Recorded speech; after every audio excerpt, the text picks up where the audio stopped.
Paano kung sabihin ko sa inyo na ang pinaka-outlandish na hula ninyo tungkol sa paborito ninyong mga pelikula ay canon pala? Nakipagtalo na ba kayo sa mga kaibigan ninyo, ipinagpipilitan na may sikretong koneksyon ang dalawang karakter? O kaya naman na ang tunay na kontrabida ay hindi pala ang inaakala ng lahat?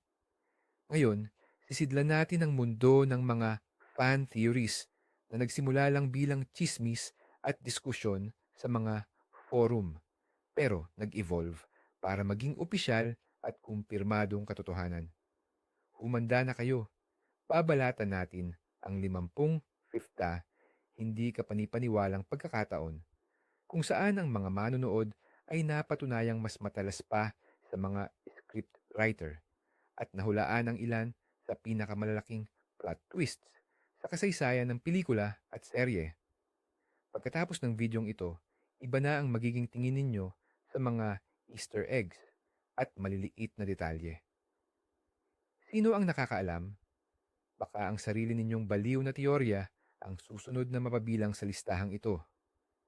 Bago tayo magsimula, linawin muna natin, ano ba talaga ang fan theory? Hindi lang ito simpleng hula. Ito ay isang kumpletong imbestigasyon na nakabase sa maliliit na detalye, mga bahagi ng dialogo, biswal na pahiwatig, at malalim na kaalaman sa universe ng palabas. Sa pagdating ng internet, ng mga forum tulad ng Reddit at syempre ng YouTube, ang mga fan community ay naging isang tunay na kolektibong isip. Kaya nilang mag-analisa ng napakalaking dami ng impormasyon at makahanap ng mga koneksyon na nakakaligtaan ng karaniwang manonood. Minsan, binabaliwala ng mga gumagawa ng pelikula ang mga teoryang ito. Pero paminsan-minsan, napakabihira, kaya napakahalaga. Sasabihin nila, oo, tama kayo dyan. Tungkol sa 50 Tinofemta, pagkakataong iyon ang pag-uusapan natin ngayon. Ang mga sandali kung saan nagtagumpay ang kolektibong henyo ng mga tagahanga. Simulan natin sa isang tunay na klasiko, isang teorya na naging sentro ng mainit na diskusyon sa fantasy community sa loob ng maraming dekada. Tinutukoy ko, syempre, ang A Song of Ice and Fire at ang teoryang R plus L equals J. Simple lang ang punto nito. Si Jon Snow ay hindi anak sa labas ni Ned Stark. Siya ay anak ni Rhaegar Targaryen at ng kapatid ni Ned, si Lyanna Stark. Unti-unting nagtipo ng ebidensya ang mga mambabasa. Bakit gagawa ng ganoong kalaking kahihiyan si Ned Stark, nakilala bilang haligi ng karangalan? At bakit sobrang mailap siya sa pag-uusap tungkol sa ina ni Jon?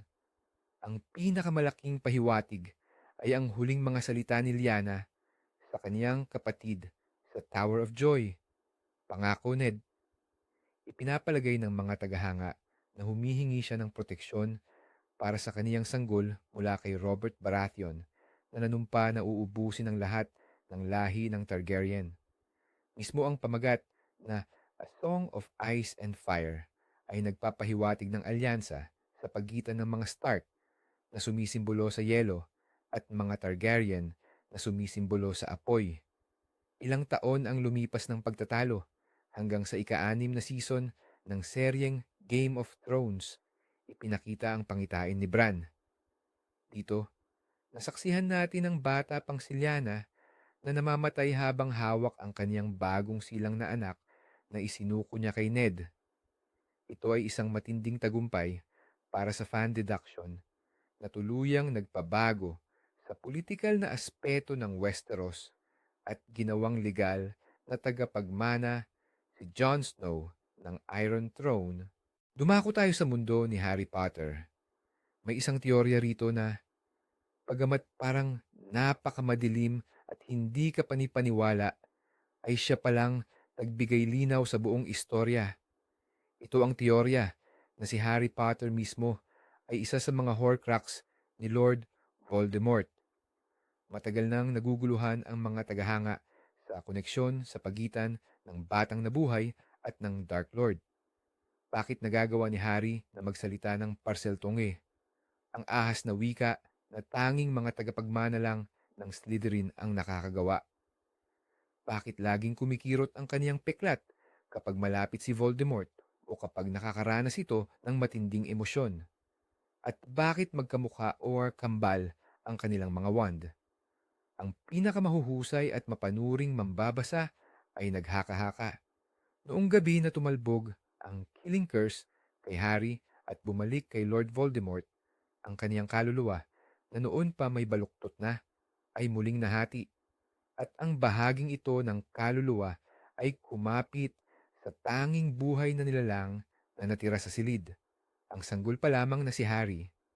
Ito ang nagpaliwanag sa kanilang mental na koneksyon at sa mga kakaibang kakayahan ni Harry. Kinumpirma ni J.K. Rowling ang teoryang ito sa huling aklat, ang Deathly Hallows, nang makita ni Harry ang buong katotohanan sa mga alaala ni Severus Snape. Nangangahulugan ito na para tuluyang mapuksa si Voldemort, kailangang mamatay ni Harry. Isang napakatragiko at makapangyarihang plot twist na nabuo at natuklasan na ng mga tagahanga bago pa man dumating ang mismong katapusan ng kwento. Pag-usapan naman natin ngayon ang isang teorya na sobrang galing at sobrang linaw na nang makumpirma ay nagdulot ng matinding palakpakan sa loob ng sinehan. Ito ay tungkol sa Marvel Cinematic Universe, MCU, at syempre sa alamat na si Stan Lee. Ang sikat na tagapaglikha ng comics na ito ay laging lumalabas sa bawat pelikula sa iba't ibang nakakaaliw na kamyo. Minsan naging DJ siya sa strip club, naging gwardya, naging veterano ng giyera, o kaya naman ay naging driver ng bus. Nagbiro ang mga tagahanga. Paano kung hindi lang sila magkakaibang tao na nagkakahawig? Paano kung iisa lang talaga siyang karakter na naglalakbay sa iba't ibang panahon at lugar? Dito, isinilang ang teorya na si Stan Lee ay isang watcher or tagapagmasid. Sa comics, ang mga watcher ay isang sinaunang lahi ng alien na tinitingnan lang ang lahat ng nangyayari sa universo, ngunit hindi kailanman nakikialam. Ito ang perpektong paliwanag para sa lahat ng mga cameo niya. At sa wakas, sa pelikulang Guardians of the Galaxy Volume 2 Posters, ginawa itong canon o opisyal na bahagi ng istorya ni Direktor James Gunn. Sa isang eksena, makikita natin si Stanley na nakasuot ng spacesuit, nakaupo sa isang asteroid, at nagkukuwento sa isang grupo ng matataas na nilalang na nakasuot ng balabal, ang mismong mga watcher.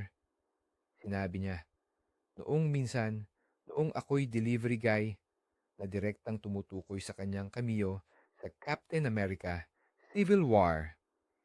Ito ay isang napakagandang pagpugay sa parehong tagapaglikha at sa mga tagahanga na ginawang opisyal na bahagi ng MCU lore ang isang serye ng biro. Naaalala niyo pa ba ang classic Disney animated film na Aladdin? Sa pinakaumpisa pa lang ng pelikula, makikita natin ang isang street vendor na nagbebenta ng lampara at siya na rin ang magsisimulang magkwento. Ang boses niya ay galing din sa aktor na nag-voice kay Genie, si Robin Williams. Mayroon siyang 4 na daliri, katulad ni Genie. Nakaasul siya at may pulang sinturon. Kaya naman, pinagtagpi-tagpi ng mga fans ang lahat ng detalye at nagkaroon sila ng teorya. Ang vendor na ito, siya mismo si Genie, na ngayong malaya na ay naglilibot sa mundo para ikwento ang tungkol sa kanyang best friend, si Aladdin. Isa itong napakagandang teorya na mas nagpadagdag ng emosyon sa ending ng pelikula. Pero sa loob ng maraming taon, nanatili lang itong hula. Pero noong 2015, sa wakas, nagbigay na ng opisyal na sagot ang mga direktor ng pelikula, sina Ron Clements at John Musker. Kinumpirma nila na, yun talaga ang orihinal nilang plano. Sa huling bahagi sana ng pelikula, aalisin ng vendor ang kanyang turbante at doon lalabas na siya pala si Genie. Nakakalungkot lang dahil nakat or inalis ang eksenang ito habang nag edit. Pero Ang concept na ay naroon na mula sa simula. Kaya sa tuwing manonood kayo ulit ng Aladdin, tandaan ninyo, ang nagkukwento sa inyo ay walang iba, kundi ang napakagaling at napaka-unique na si Genie mismo. Samahan ninyo kami sa pagpasok sa mundo ng mataas na teknolohiya at existential crisis sa seryeng Westworld. Ang season 1 nito ay puno ng misteryo, pero ang pinakapuso ng lahat ay umiikot sa dalawang karakter, ang mabait at inosenteng si William na unang beses pa lang pumasok sa parke at ang brutal na Man in Black na may hinahanap na labyrinth o maze.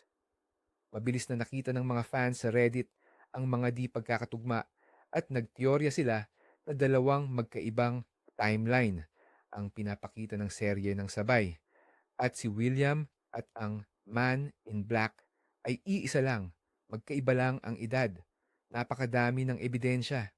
Ang logo ng parke na nakita ni William ay ang luma pang bersyon. Ang ilang androids or hosts na nakasalamuhan niya ay matagal nang nakatambak sa bodega sa timeline ng Man in Black. Pero, ang pinakamahalaga, ang kanilang istorya ay parang magka-mirror image. Si William ay umibig kay Dolores, samantalang ang Man in Black naman ay obsessed na sa kanya. Gumawa pa ang mga fans ng detalyadong charts at graphs para patunayan ang kanilang hinala.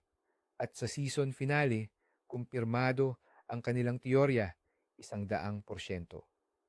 Ang Man in Black mismo ang nagkwento na matagal na siyang bumalik sa parke kasama ang kanyang magiging bayaw, umibig, pero nang masira ang kanyang puso, doon siya nagbago at naging ang Man in Black. Ito ay isang matinding twist na nabuking ng mga manonood bago pa man ito isiniwalat ng mga manunulat. MCU na naman ang pag-uusapan, pero sa pagkakataong ito, mas localized lang ang kwento, pero hindi naman ito bawas sa interes. Sa pelikulang Iron Man 2, mayroong maikli pero di malilimutang eksena. Habang may atake ng mga drone sa Stark Expo, biglang nag-target ang isa sa mga robot sa isang batang lalaki na nakasuot ng laruang helmet ni Iron Man. Matapang na iniharap ng bata ang kanyang kamay at sa mismong sandaling iyon, lumapag sa likod niya ang totoong Iron Man. Sinira niya ang drone at sinabing, "Ang galing mo, bata." Sa loob ng maraming taon, isa lang siyang simpleng cute na bata na walang pangalan. Pero ang mga fans, nakilala sa pagiging detailed at mapansin sa maliliit na bagay, ay nagtanong, paano kung siya si batang Peter Parker? Ang lahat ay tugma sa panahon at lokasyon. Ginawa ang expo sa Queens kung saan nakatira si Peter. Mahilig din ang bata sa science at talagang humahanga kay Tony Stark. Kumalat ang teoryang ito sa internet sa loob ng maraming taon hanggang sa taong 2017 nang kumpirmahin ito ni Tom Holland, ang aktor na gumaganap bilang Spider-Man, sa isang panayam. Ikinuwento ni Holland na tinalakay nila ito sa head ng Marvel Studios na si Kevin Feige at sinabi raw ni Feige, "Oo, gawin na nating official. Siya ngayon." Pagkatapos nito, kinumpirma na rin ito ng opisyal. Kaya ang maliit at tila walang kwentang sandali na yon ay naging unang pagkikita ng dalawang pinakadakilang bayani na nagdagdag ng mas malalim na kahulugan sa kanilang naging relasyon sa hinaharap. Ang iconic na pelikulang Blade Runner ni Ridley Scott ay nag-iwan ng isa sa pinakamalaking katanungan sa kasaysayan ng sine. Ang bida ba, si Rick Deckard, isang mangangaso ng mga replicant, ay isa ring replicant? Nahati sa dalawang panig ang mga tagahanga. Ang mga naniniwala sa teorya ay itinuro ang panaginip ni Deckard tungkol sa isang unicorn. Sa director's cut ng pelikula, nag-iwan si Gaff, isa pang karakter, ng isang origami na unicorn para sa kanya. Ang pahiwatig nito ay ang mga panaginip ni Deckard ay implanted o itinanim na alaala na alam ng mga lumikha sa kanya. Ngunit ang mga kumakalaban naman sa ideya ay nagsabing sisirain nito ang buong tema ng pelikula na tungkol sa paghahanap ng pagkatao o humanity. Mismo si Ridley Scott ay paulit-ulit na nagsabing si Deckard ay walang duda na isang replicant. Gayunpaman, si Harrison Ford, ang aktor, ay palaging naniniwala sa kabaliktaran. Tumagal ang pagtatalo ng ilang dekada at tila nalutas ito nang dumating ang sequel na Blade Runner 2049. Dito tumanda si Deckard, isang bagay na hindi karaniwan sa mga lumang modelo ng replicant. Ngunit hindi pa rin nagbigay ng direktang sagot ang pelikula, kaya't nanatiling bukas ang katanungan. Ngunit para sa karamihan ng mga tagahanga at lalo na para mismo sa lumikha ng universe ng pelikula, tama ang teorya. Si Deckard ay isang makina na nangangaso ng iba pang mga makina at iyan ang pangunahing trahedya ng kanyang buhay. Ang pagiging malabo ng sagot ay lalo lang nagpapainit sa diskusyon. Subalit, malinaw na ang posisyon ng mismong may akda. Balikan natin ang Hogwarts. Bukod sa usapin ng mga Horcrux, may isa pang malaking misteryo na bumabalot sa buhay ni Albus Dumbledore at ng kanyang pamilya. Sa mga aklat ng Harry Potter, inilahad ang malungkot na kwento ng kanyang kapatid na si Ariana. Noong bata pa siya, inatake siya ng mga batang muggle na naging dahilan upang maging delikado at hindi na niya makontrol ang kanyang kakayahan sa mahika. Aksidenteng napatay niya ang kanilang ina at siya naman ay namatay sa isang duelo na naganap sa pagitan ni na Albus ng kanyang kapatid na si Aberforth at Gellert Grindelwald. Nang mabasa ito ng mga tagahanga, agad silang nakakita ng koneksyon sa isang bagong konsepto na ipinakilala sa pelikulang Fantastic Beasts and Where to Find Them, ang Obscurus. Ang Obscurus ay isang madilim at hindi makontrol na nilalang na may mahika na nabubuo sa mga batang salamangkero kung pinipigilan nila ang kanilang kapangyarihan. Ang paglalarawan sa naging asal at sitwasyon ni Ariana ay perpektong tugma sa paglalarawan ng isang Obscurus. Ang teorya noon ay si Ariana Dumbledore, ang unang Obscurial na nakilala sa unibersong ito. At muli, kinumpirma ni J.K. Rowling ang mga hinala ng mga tagahanga. Sa isang panayam, direkta niyang sinabi na, oo, si Ariana ay isang Obscurial at ang trahedyang ito ang lubos na humubog sa buhay ni Dumbledore at sa kanyang pakikipaglaban kay Grindelwald. Ang kaalamang ito ay nagbibigay ng mas bago at mas madilim na perspektibo sa kasaysayan ng pinakadakilang salamangkero. Paano kung may isang teorya na talagang kinumpirma sa ibang Disney franchise? Sa simula ng The Little Mermaid, makikita natin kung paanong lumubog ang barko ni Prince Eric sa gitna ng bagyo. Pagkaraan ng ilang taon, ipinalabas naman ang pelikulang Frozen. Dito, ang hari at reyna ng Arendelle, ang mga magulang ni Anna at Elsa, ay naglayag sa dagat at namatay. Napansin ng mga fans na ang ruta ng biyahe ng mag-asawa ay posibleng dumaan sa Denmark kung saan nagaganap ang istorya ng The Little Mermaid. Dito nagsimula ang teorya. Ang barkong sinisisid ni Ariel ay walang iba kundi ang barko ng mga magulang ni Anna at Elsa. Ikinonekta nito ang dalawang pelikula sa iisang universo. Sa loob ng mahabang panahon, ito ay isa lamang nakakatuwang espekulasyon. Pero biglang may nagbigay linaw. Si Chris Buck, isa sa mga direktor ng Frozen na nagtrabaho rin sa Tarzan, ay lalong nagpalakas sa usapin. Ayon sa kanyang personal na bersyon, hindi raw namatay agad ang hari at reyna. Sa halip, napadpad sila sa baybayin ng isang gubat kung saan ipinanganak nila ang kanilang anak, si Tarzan. At doon na sila kinuha ng isang leopardo. Hindi man ito 100% canon o opisyal, Ang katotohanan mismong ang mga gumawa ang sumusuporta at nagpapalawak sa mga ganitong teorya ay may malaking sinasabi. Para sa maraming Disney fans, ito ay naging isang hindi opisyal pero napakagandang kumpirmasyon na talagang mayroong nagkakaisang universo ng mga kwento. Siyempre, kilalang kilala ang sikat na seryeng Breaking Bad sa pagiging matalas nito sa mga detalye. Dahil dyan, may isang fan theory na umikot sa isang maliit na bagay lang na, sa una, ay parang walang kwenta. Sa season 2, nagsimulang makipag-date si Jesse Pinkman sa isang babae na ang pangalan ay Jane.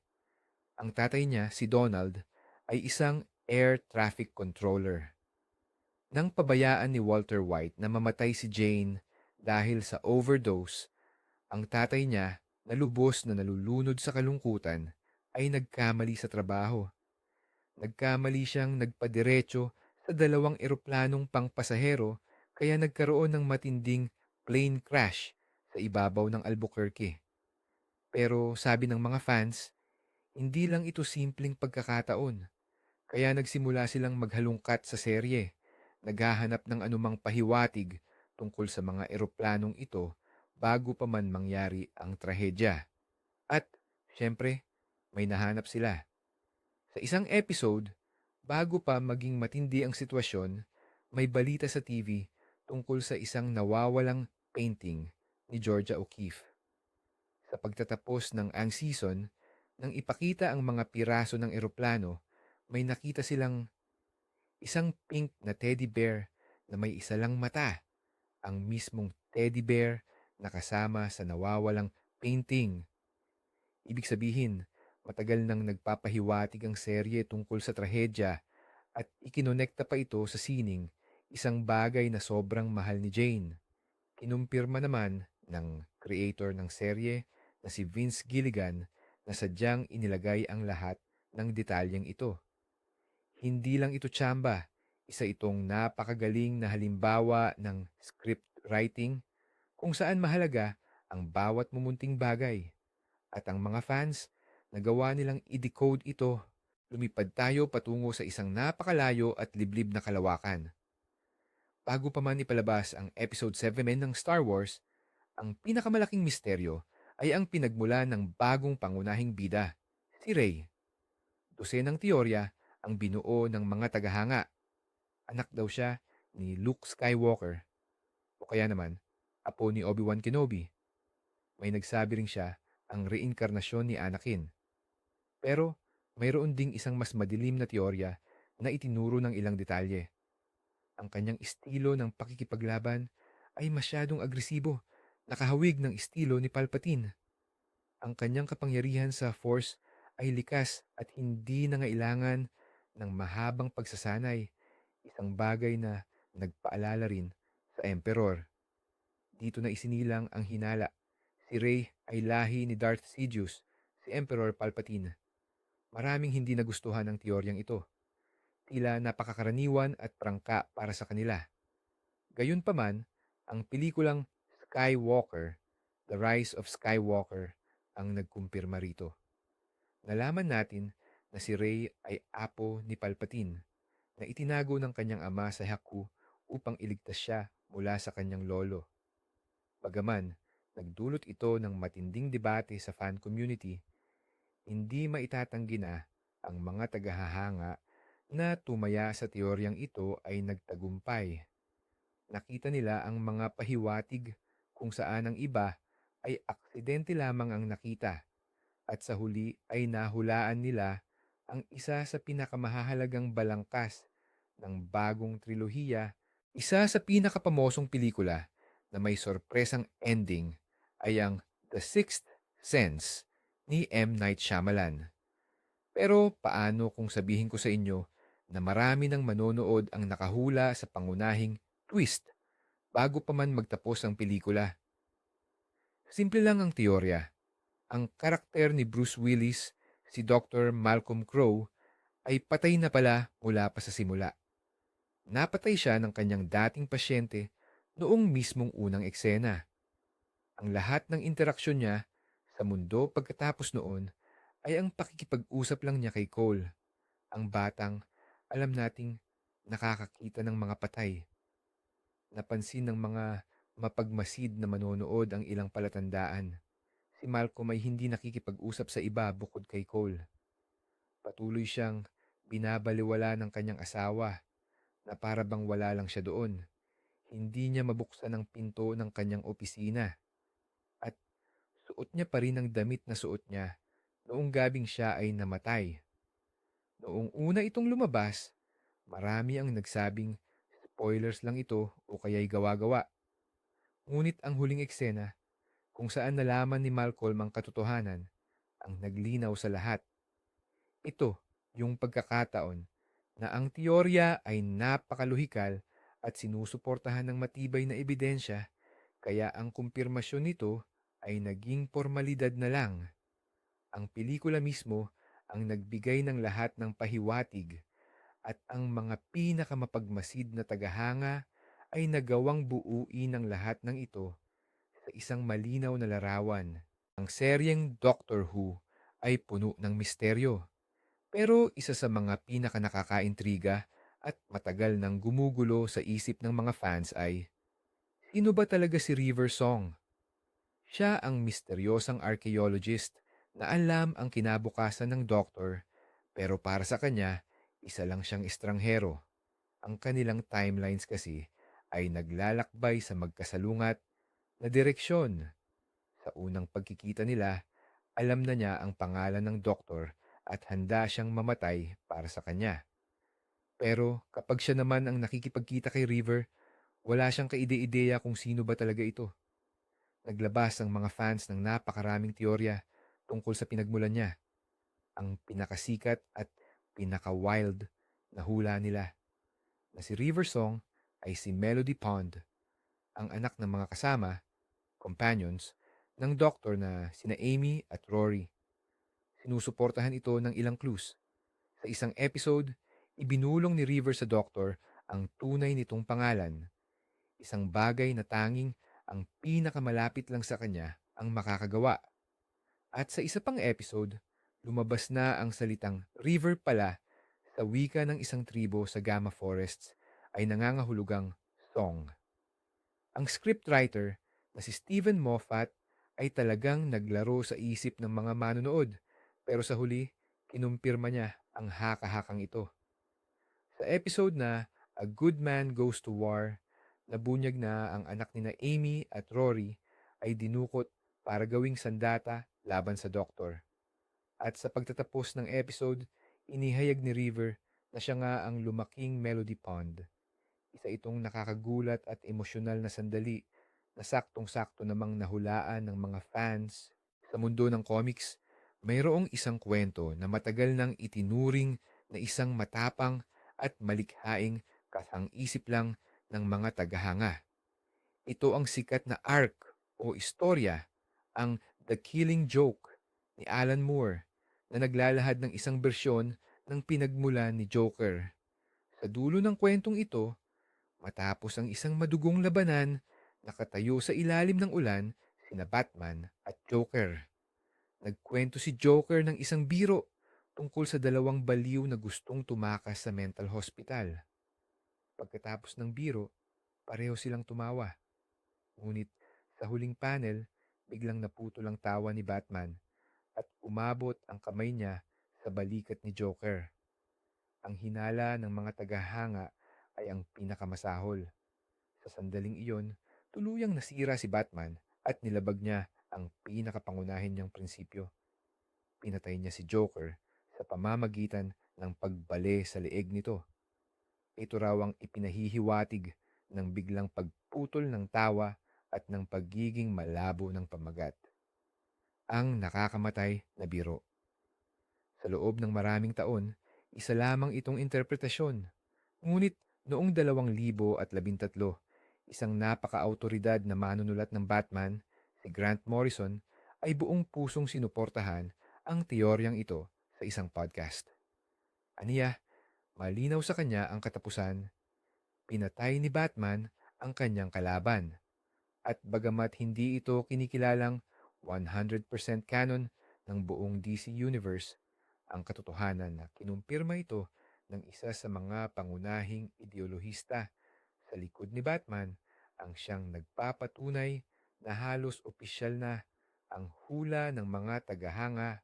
Ang pelikulang Up ng Pixar ay nagsisimula sa isa sa pinakamahabdi at nakakapunit damdaming eksena sa kasaysayan ng animasyon.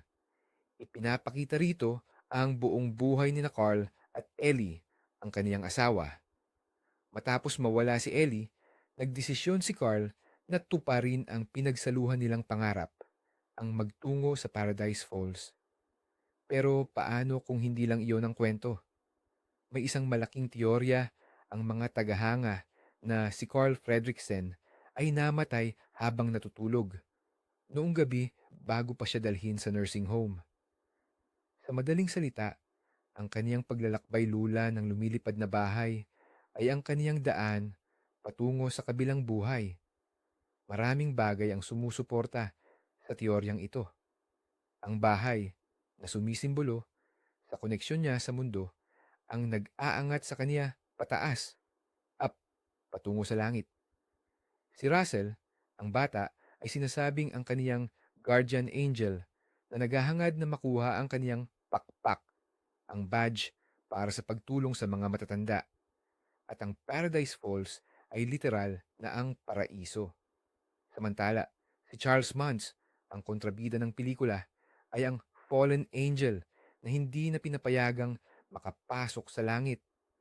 Bagamat tila lohikal ang teorya, ito ay labis namang nakalulungkot. Gayunpaman, kung susuriin, hindi nito binabaliwala ang ganda ng kwento. Bagkus ay nagdaragdag lang ito ng lalim sa istorya. Opisyal, hindi kailanman kinumpirma o itinanggi ng Pixar ito. Ngunit ang istruktura mismo ng naratibo at ang simbolismo ay napakatindi na para sa maraming tagahanga, ito na ang totoong kahulugan ng pelikula. Isa ito sa mga pagkakataong hindi na kailangan ang kumpirmasyon mula sa mga gumawa dahil napakalinaw ng lahat ng sa loob ng siyam na season, ikinuwento ng seryeng How I Met Your Mother kung paano nakilala ni Ted Mosby ang ina ng kanyang mga anak. Ngunit habang umuusad ang istorya, may mga mapagkumbabang sinyalis na napansin ang mga tagahanga. Ang lahat ng kwento tungkol sa ina, si Tracy, ay laging ikinukwento sa panahong nakalipas or past tense. Sa isang episode, nagbabasa si Ted ng libro at iniisip na tatanda sila ng magkasama ni Tracy. Pero napaiyak siya sa huli. Sa isa pang eksena, sinabi niya na walang ina ang dapat makaligtaan ng kasal ng sarili niyang anak na babae. Ang lahat ng pahiwatig na ito ay bumuo ng isang malungkot na teorya na sa panahong ikinukwento niya ito, wala na sa mundo ang ina. Pumanaw na siya at ikinukuwento ni Ted ang kanilang istorya sa mga anak para makakuha ng pahintulot mula sa mga ito. Kahit pa subconscious na makapag-move on at makabalik kay Robin. Hindi ito naging popular na teorya. Ayaw maniwala ng mga manonood sa ganoong katapusan matapos ang siyam na taong paghihintay. Pinaratangan pa nga nila ang mga nagbigay ng teorya na masyadong pesimista. Pero ang pinal na episode ng serye mismo ang nagkumpirma nito.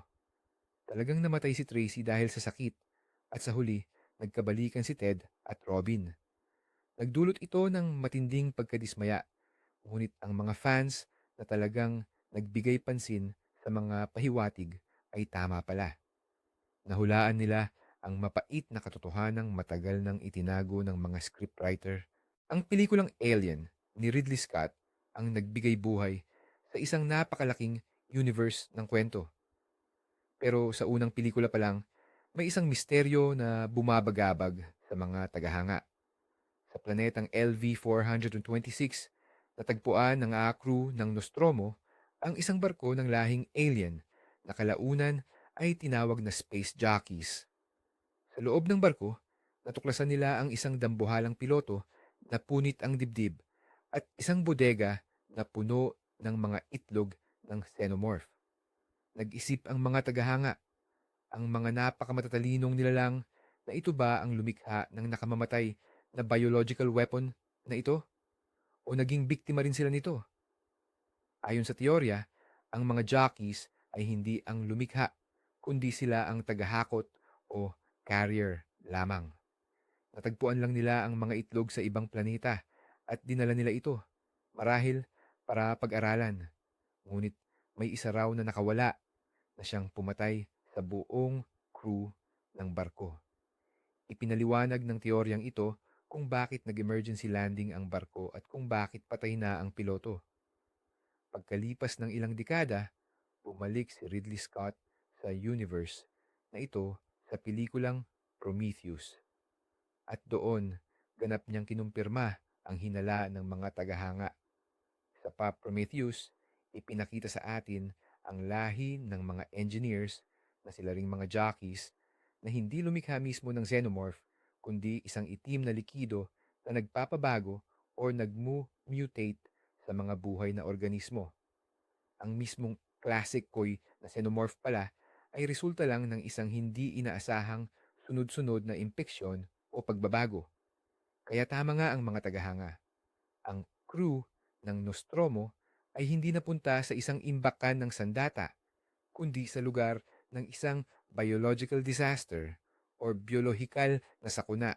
Sa series na Sherlock ng BBC, panay ang panunukso ng mga manunulat sa mga manonood.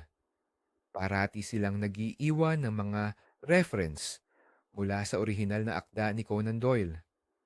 Sa isa sa mga libro, nabanggit ang pangatlong kapatid na Holmes, si Sherrinford, na mas matalino pa raw kina Sherlock at Mycroft.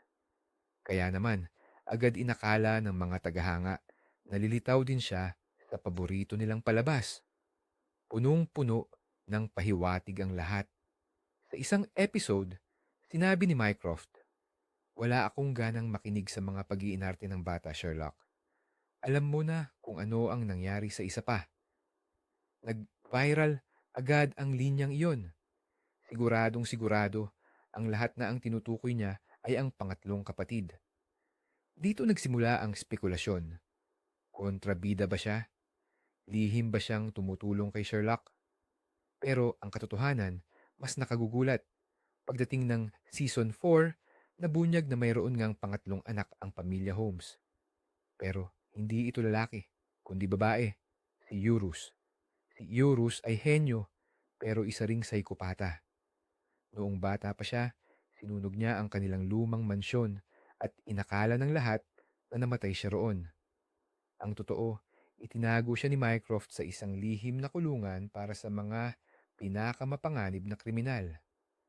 Kaya tama ang mga tagahanga sa pinakaimportante. May pangatlong Holmes. Nagkamali lang sila sa kasarian, pero natumbok nila ang misteryo. Ito naman ang isang halimbawa ng teorya na kinailangan pang kumpirmahin ng mga gumawa ng serye ng may labis na pag-aatubili. Sa animated series na Avatar: The Legend of Korra, ang dalawang pangunahing babaeng karakter, sina Korra at Asami, ay ipinakita sa simula na magkaribal para sa puso ng iisang lalaki, si Mako. Gayunpaman, napansin ng mga tagahanga na habang tumatagal, lalong naging malapit at uminit ang kanilang relasyon. Sinuportahan nila ang isa't isa, inalagaan ang bawat isa, at nagkaroon sila ng chemistry na hindi nakita ng fans sa alinmang lalaking karakter. Kaya, isinilang ang teoryang tinawag na Korasami. Ang mga tagahanga ay gumawa ng fanfics, nagdrawing ng iba't ibang arts, at naniwala na magsasama si Korra at Asami sa ending. Para sa isang pambatang cartoon na ipinapalabas sa Nickelodeon, tila hindi ito maisip. Pero pinili ng mga creators na gawin ang matapang na hakbang na ito. Sa huling eksena ng serye, nagtungo si Korra at Asami sa spirit world, magkahawak kamay at may pagtinging puno ng pagmamahal. Napakanipis ng pagkagawa nito. Walang halik at walang direktang pag-amin. Marami pa nga ang hindi nakaunawa sa pahiwatig. Ngunit ang mga creators ng serye, sina Brian Konietzko at Michael Dante Di Martino, ay opisyal na nagkumpirma sa kanilang mga blog. Oo, magjowa na sina Cora at Asami. Nagmamahalan sila. Isa itong malaking hakbang para sa representasyon sa pambatang animation. At nagawa ito. Salamat sa mga tagahanga na nakita ang pag-ibig na ito at naniwala rito. Ang Fight Club ni David Fincher, isa na namang pelikula na may cult ending na, sa totoo lang, na-figure out na ng mga mabusising manonood bago pa matapos. Ang teorya, sabi, ang narrator na si Edward Norton at si Tyler Durden na si Brad Pitt ay iisa lang. O mas tama, si Tyler ay ang alter ego ng narrator. Ang kanyang proyeksyon ang sagisag ng lahat ng gusto niyang maging matapang, malaya at isang anarchist. Nakakalat ang mga pahiwatig sa buong pelikula. Halimbawa, lumalabas si Tyler kahit sa isang frame lang bago pa man sila magkakilala. Kapag nag-aaway sila, parang sinasaktan lang ng narrator ang sarili niya. Sa eksena kung saan nagdadrive sila, makikita mong si Tyler ang nasa manibela. Pero paglipat ng shot, biglang ang narrator na ang nagdadrive at walang nakaupo sa tabi niya. Sa isang scene naman, kausap ni Tyler ang katelepono. Pero kung titingnan mo, malalaman mong boses ng narrator ang naririnig natin. Ang lahat ng detalyeng ito ay bumubuo sa isang malinaw na larawan ng dissociative identity disorder or DID. At siya nga pala ang pagtatapos kung saan babarilin ng narrator ang sarili niya sa ulo para patayin si Tyler ay nagkumpirma sa teoryang ito 100%. Ito ang klasikong halimbawa ng isang pelikula na nagbibigay gantimpala sa mga mapagmatyag na manonood. Hinahayaan silang tuklasin ang buong katotohanan ng kusa. Muling humataw ang Marvel Universe.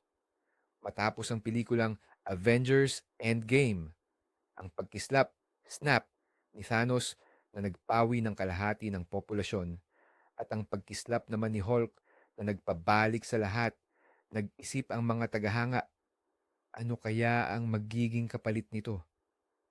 Paano kung bilyon-bilyong tao ang bigla na lang bumalik sa kanilang kinalalagyan matapos ang 5 taon? Siyempre, magdudulot ito ng matinding kaguluhan sa buong mundo. Babalik sila sa mga bahay na may iba nang nakatira o naibenta na. Babalik sila sa trabaho na may bago ng may-ari o mas malala, bigla silang lilitaw sa mga eroplanong matagal nang naglanding.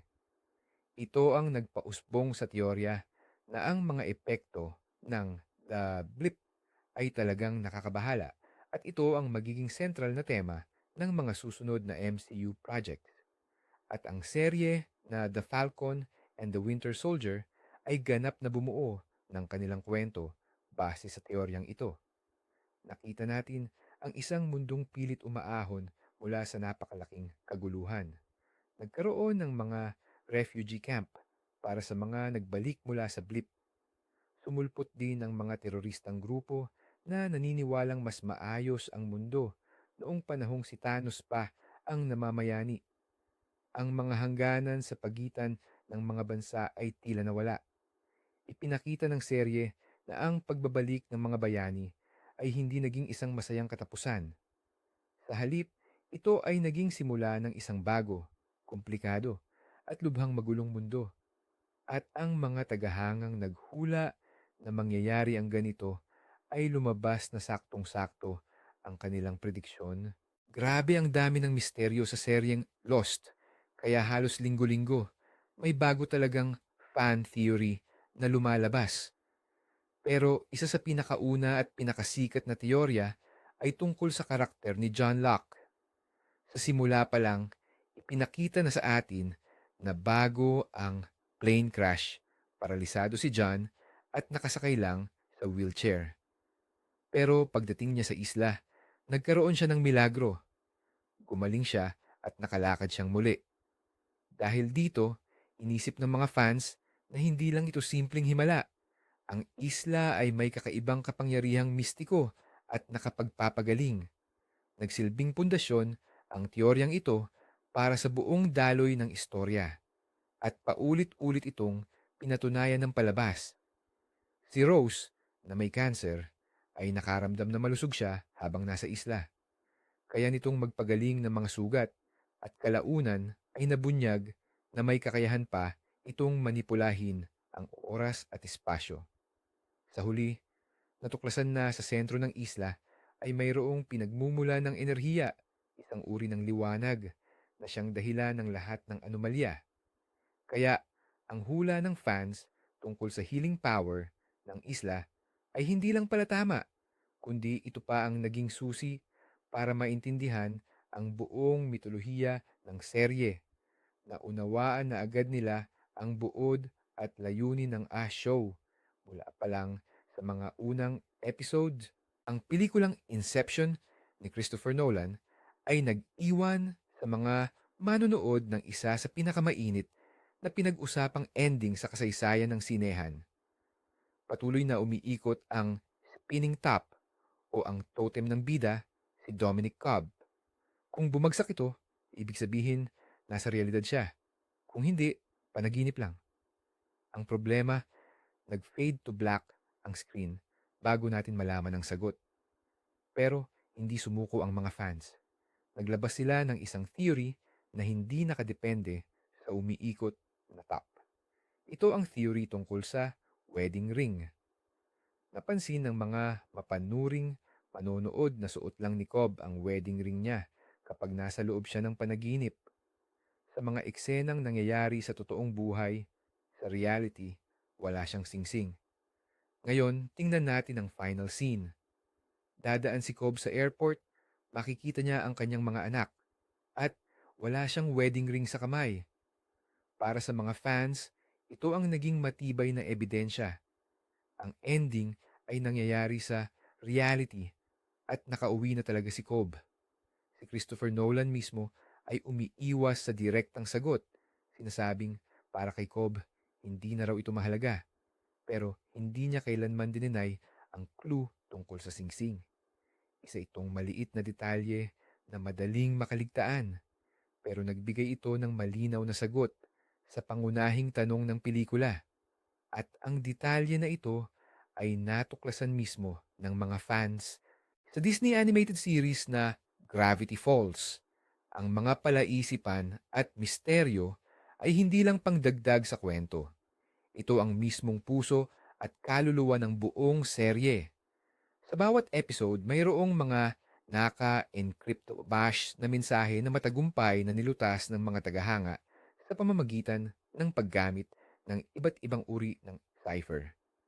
Isa sa pinakamalaking hiwaga ay umiikot sa pagkakakilanlan ng may akda ng mga mahiwagang talaarawan na natagpuan ni Dipper. Sa katapusan ng bawat episode, makikita ng saglit sa closing credits ang isang pahina na may kriptograma. Kaya naman, sinimulan ng mga fans na lutasin at buuin ang mga mensaheng ito. Ang mga mensahe ay nagpapahiwatig ng pag-iral ng isang lihim na samahan at may isang taong naninirahan sa bayan na may alam sa lahat ng mga sikreto. Ngunit ang pinakapuso ng hiwaga ay ang linyang nakita sa talaarawan. Sayang, ang aking kambal na kapatid. Dito nabuo ang isang malaking teorya. Si Stan Pines, ang may-ari ng Mystery Shack, ay may kapatid na kambal at siya mismo ang autor ng mga talaarawan. Patuloy na dumami ang mga ebidensya. Sa isang scene, nakita si Stan na nakatingin sa isang duyan kung saan dalawang bata ang dating umuugoy. Mayroon ding mga kakaibang simbolo sa loob ng kanyang bahay na tumutugma sa mga simbolo mula sa talaarawan. At sa kalagitnaan ng second season, tuluyan ng kinumpirma ang teorya. Talagang may kambal si Stan na nagngangalang Ford, isang henyong siyentista na siyang sumulat ng mga talaarawan at kalaunay na trap sa ibang dimensyon. Habang si Stan naman ay naglaan ng buong buhay niya para lang maibalik ang kanyang kapatid. Ito ay isang malaking tagumpay para sa fan community. na literal na binuo ang buong misteryo na ito titik sa titik. Mula sa unang season pa lang, naakit na agad ang mga manonood sa seryeng Stranger Things dahil sa ganda ng 80s vibes nito at sa nakakatakot na kabilang dimensyon. Pero, nagsimulang maghukay ng mas malalim ang mga fans at lumabas ang teorya na ang halimaw na Demogorgon at si Eleven, ang batang may superpowers, ay magkabilang panig lang ng iisang barya. Ayon sa teorya, ang Demogorgon ay isang uri ng madilim na refleksyon ni Eleven. Siya mismo, pero nakikita sa kabilang dimensyon. Kapag siya ay stressed o ginagamit niya ang kanyang kapangyarihan, mas lalong nagiging aktibo ang halimaw. Kapag nahawakan niya ito sa kanyang mga pangitain, doon nagbubukas ang portal papunta sa totoong mundo. Sa pagtatapos ng unang season, nang tuluyang wasakin ni Eleven ang Demogorgon, nawala rin siya kasabay nito. Ito ang lalong nagpatibay sa teorya na talagang hindi sila mapaghihiwalay. Kinumpirma naman ng mga creator ng serye, ang Duffer Brothers, sa isang interview na halos tama ang interpretasyong ito at malapit sa kanilang orihinal na plano. Ipinaliwanag nila na ang kabilang dimensyon ay refleksyon ng subconscious ng tao at ang Demogorgon ay ang pisikal na anyo ng mga takot at trauma ni Eleven na nilikha ng kanyang sariling kapangyarihan. Kaya nga, mas malalim pala ang koneksyon ng halimaw at ng bida kaysa sa unang akala at hindi nagkamali ang pakiramdam ng mga fans. Pagdating naman sa mga video game, hindi rin matatawaran ang dami ng mga fan theory na nabubuo rito. At isa sa pinakasikat dyan ay tungkol sa serye ng Mass Effect.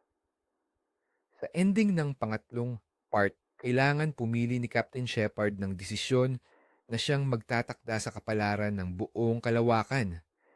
Pero dahil napakagulo at super disappointing ng ending na yon para sa marami, gumawa ang fans ng tinatawag na indoctrination theory. Ayon sa theory na ito, ang malaking bahagi daw ng finale ay hindi nangyayari sa totoong buhay, kundi sa isip lang ni Shepard na nasa ilalim ng mental manipulation ng mga Reapers. At seryoso, ang daming matitibay na ebidensya. Halimbawa, ang mga kulay ng choices, red, blue at green, ay tugma sa ideolohiya ng mga kalaban.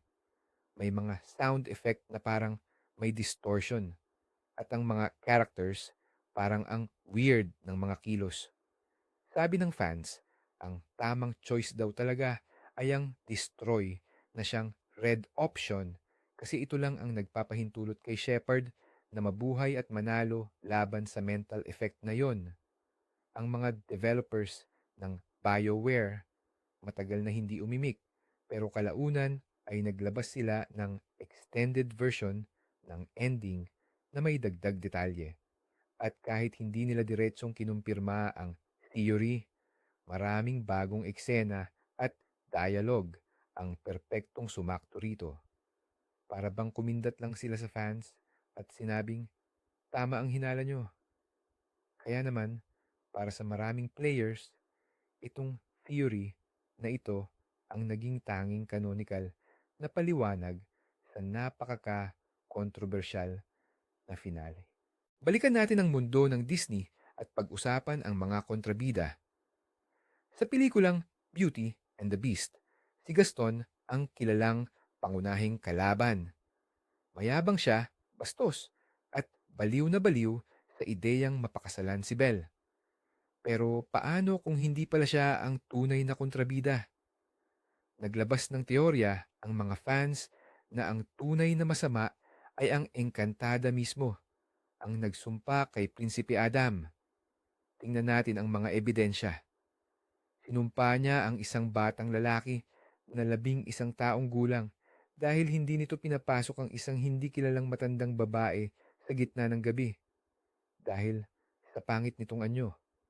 Napakabigat na parusa. Yan para sa isang simpleng pagkakamali ng bata. Hindi lang siya ang isinumpa, kundi pati na rin ang lahat ng mga tagapaglingkod na wala namang kasalanan. Binigyan niya lang siya ng palugit hanggang sa ika-21 kaarawan niya para makahanap ng pag-ibig. Kung hindi, mananatili silang isinumpa habang buhay. Sa madaling salita, inilaan niya ang buhay ng daan-daang inosenteng tao sa tagumpay sa pag-ibig ng isang halimaw na binata. Ang teoryang ito ay nagkaroon ng hindi inaasahang kumpirmasyon sa live-action remake noong 2017. Sa pelikulang ito, ipinakita na ang engkantada na nagkunwari bilang si Agatha ay nakatira lang pala sa kalapit na nayon. Pinagmamasdan niya ang lahat at hindi siya nakialam hanggang sa dulo. Ginawa nitong mas nakakatakot ang kanyang imahe. Hindi lang siya nagparusa, nagpatupad siya ng isang malupit na social experiment. Sa seryeng Dexter, ang bida ay isang serial killer na pumapatay lang ng mga kapwa niya mamamatay tao. Sa loob ng 8 seasons, sinusunod niya ang Code of Harry, ang foster father niya. Pero ang ending ng serye, kung saan naging simpleng lumberjack si Dexter, ay labis na ikinadismaya ng lahat. Dahil dito, naghanap ang mga fan ng alternatibong paliwanag at nakabuo sila ng teorya na mas nagpaganda pa sa serye.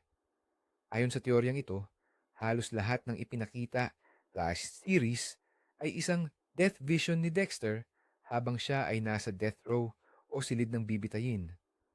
Ang totoong Dexter daw ay nahuli na noong season 1 pa lang. Ang lahat ng sumunod na seasons ay pawang mga pantasya lamang niya kung paano niya sana na ipagpatuloy ang kanyang gawain, kung paano siya magkakaroon ng pag-ibig, pamilya, at kung paano siya magkakaroon ng kaligtasan or redemption. Ipinapaliwanag ng teoryang ito ang maraming hindi makatuwirang pangyayari at mga lucky coincidence na tumutulong kay Dexter para makaiwas sa batas. Paliwanag din nito kung bakit ang ilang karakter ay kumilos ng hindi akma sa kanilang personalidad dahil nga nangyayari lang ang lahat sa isip niya. Samantala, ang dating executive producer at showrunner ng serye, si Clyde Phillips, na umalis pagkatapos ng season 4 pars, ay nagbahagi sa isang panayam kung paano niya talaga nakita ang magiging wakas ng show. Ayon sa orihinal niyang plano, sa huling eksena, dapat ay bibitayin si Dexter at sa mismong sandali ng kanyang kamatayan, makikita niya ang mukha ng lahat ng kanyang naging biktima. Ang ending na ito ay perpektong umaayon sa teorya ng mga fan. Bagamat iba ang kinunan at ipinalabas na pagtatapos, para sa maraming tagahanga, ang teoryang ito pa rin ang tanging tunay na pagwawakas sa kwento ni Dexter Morgan. Sa Max Dark Knight trilogy ni Christopher Nolan, ang pagganap ni Heath Ledger bilang si Joker ay talaga namang naging isang icon. Pero sino ba talaga siya? Siya mismo ang nagkukwento ng iba't ibang bersyon ng kanyang nakaraan at wala ni isa man dito ang totoo. Dahil dito, mayroong isang teoryang inilabas ang mga tagahanga. Si Joker daw ay isang dating sundalo, isang eksperto sa psychological operations or PsyOps, na ngayon ay may post-traumatic stress disorder o PTSD. Maraming aspeto ang sumusuporta sa teoryang ito. Napakahusay niyang gumamit ng mga armas at pampasabog. Isa rin siyang henyong taktika at stratehista. Kayang kalkulahin ang mga galaw ng pulisya at maging ng mafia ilang hakbang bago pa man mangyari. Ang kanyang pilosopiya ng kaguluhan, chaos, ay reaksyon lamang sa karahasan ng digmaan na nasaksihan niya. Hindi niya hinahabol ang pera. Ang gusto niya ay patunayan na ang sibilisasyon ay manipis na balat lang at sa ilalim nito ay nagtatago ang kasamaan at kabaliwan. Patuloy siyang nagsetest sa mga tao, inilalagay sila sa matitinding sitwasyon tulad ng tanyag na eksena sa dalawang ferry. Bagamat walang direktang patunay ang teoryang ito, napakaganda nitong ipinapaliwanag ang lahat ng aspeto ng karakter, ang kanyang kakayahan, ang kanyang motibo, at ang kanyang kabaliwan. Kaya naman, tinanggap ito ng malaking bahagi ng fan community. Binabago nito si Joker mula sa pagiging isang simpleng maninira sa isang trahedyang figura, isang produkto mismo ng sistemang sinisira niya. Muling napasama sa ating listahan ang serye ng Breaking Bad. Pero sa pagkakataong ito, pag-uusapan natin ang isang teorya tungkol sa pinagmulan ng pera ni Walter White. Sa simula pa lang ng serye, itinatag ni Walt at ng kanyang mga dating kasosyo, sina Elliot at Gretchen Schwartz, ang kumpanyang Gray Matter.